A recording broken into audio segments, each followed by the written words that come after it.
لکه څه ډکې وایه لږ کرار ځه وروره دا څه که 400 ته څو سوداوې کوو خبر یم چې 400 ته ځې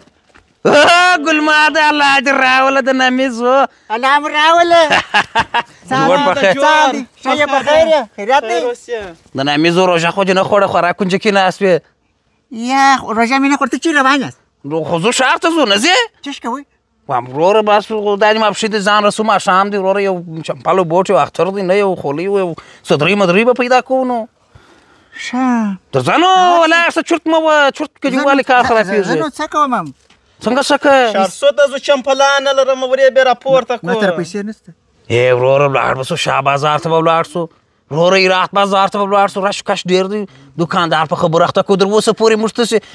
تر اوسه پورې موږ تاسې پر شي باندې پیسې ورکړې دي صدرۍ به مو خپله وروره د یو سرکه خلاص څنګه درته وایم چې موږ غلا کوو یاره به یو بوټ یو چمپل به پیدا کوو که نه پیسې خو بیا له هغه نسته راولاړ شه دا که ګیر شول بیا ګلماده ولې د دا کوچنیانو خبرې کوې ولې مو بېرایه درځه یاره ته خو پخوا دونه بېرونتکې نه وې درځه زه یم اوس در حساب چېرومه درځه کاکا واجورېدله و مار وخت موږ تاسې وروره په دفتر په شپو وځو یو ډله جوړوو یو غږ ژغ جوړوو یو خنداګانې جوړوو وروره د هغه مو وخت دی نو د لمر عجبه بد لګېږي یاره یارانه ودرېږئ زه به دا باغوان ته یې میسیج ور واستوم څه اجازه واستوه باغوانه اوبه لږ لګوه وچکالي ډېره ده همداسې نه په تندې مو ووژنې راځه پوهېږه دغه چوغکې ته به هم ځم یو میسیج ور واستوم ور واستوه د نامیزو دغه باغونه ځایونه یې نیولي دي درځه راځه ګوره داسې پلان مې ورته نیولی دی کامیابه پلان دی تاسې دوه به راولاړېږئ دوکاندار په خبرو اخته کوئ زه به وروره غلاوې ځینې کوم هغه که چپلک یې که بوټونه یې که وروره صدرۍ یې که خولۍ یې ګرده غلا کوو دوکاندار یې پر ما دی چې وروره السلام علیکم علیکم سلام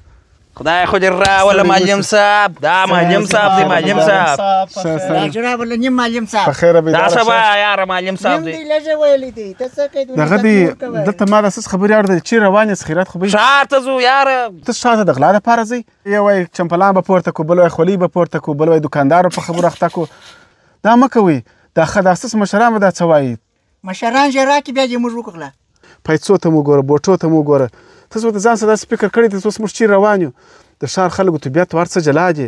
هغه خوارۍ دپاره مثال ځینې کسان د سودا ته ځي د هغه د خوارانو دغه د خوارۍ موسم دی یو سودا مودا پر کېږي تاسو ورسئ مشکل ورته جوړوئ خندا وي یو دا وي دا مه کوئ معلم صاحب ښه پوره وغمېدلې موږ ناکي ودرېدلو تلا وغمېدلې بس و درځئ